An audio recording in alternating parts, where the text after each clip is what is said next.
चुनाव की कहानियां, चुनाव की कहानियां।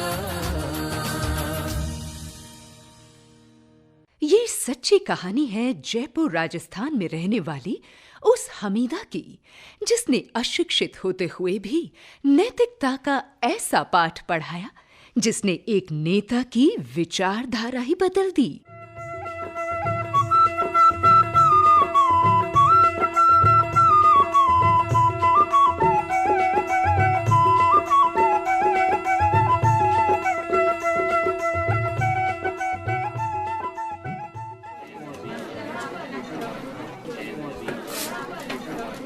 2014 में राजस्थान में हर तरफ चुनाव का माहौल था।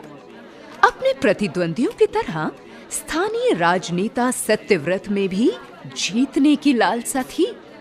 उनके प्रयास में कोई कमी न रह जाए, इसके लिए उन्होंने एक विशेष टीम का निर्माण किया था, जो किसी चुनावी सेना से कम न थी। उनकी उत्सुकता चिंता में तब बदल गई जब उनके कार्यकर्ता दल के लीडर रितेश उनके पास बड़ी चिंतित अवस्था में आए।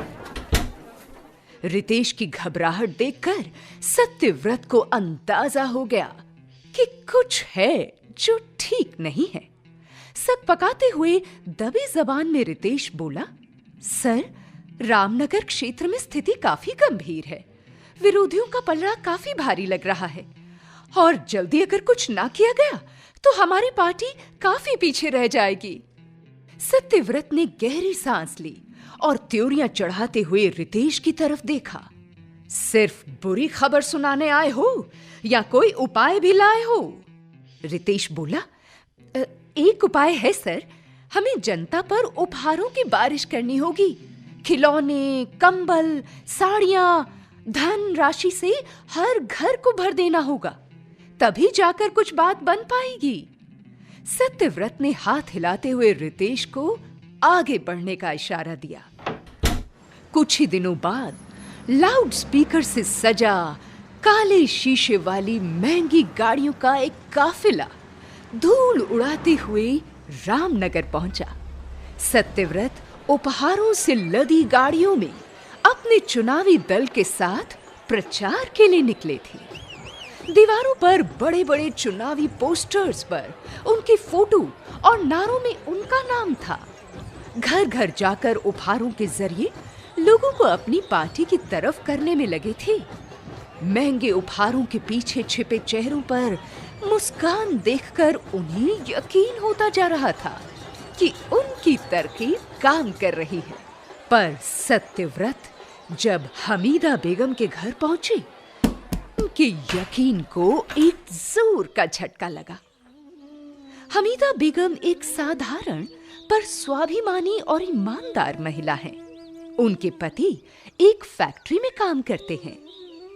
हमीदा बेगम घर के काम के साथ साथ कपड़े सिलकर अपने घर की आमदनी में इजाफा करती थी।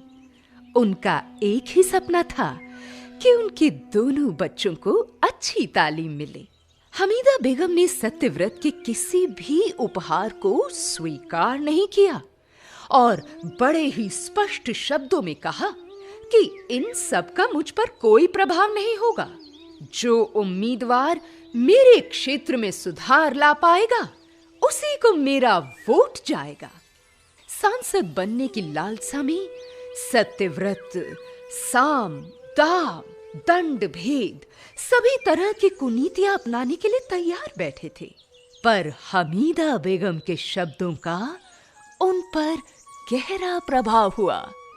उन्होंने चुनाव प्रचार की सभी अनैतिक गतिविधियां रुकवा दी और कार्यकर्ताओं को आदेश दिया, बची हुई राशि से क्षेत्र में एक विद्यालय की स्थापना करें।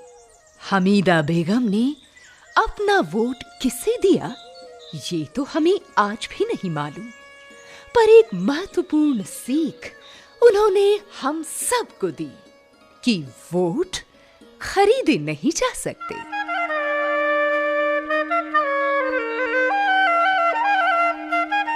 वोट खरीदना राजनेता का अनैतिक व्यवहार है। या हमारी समाज की अनैतिक सोच का प्रतिबिंब?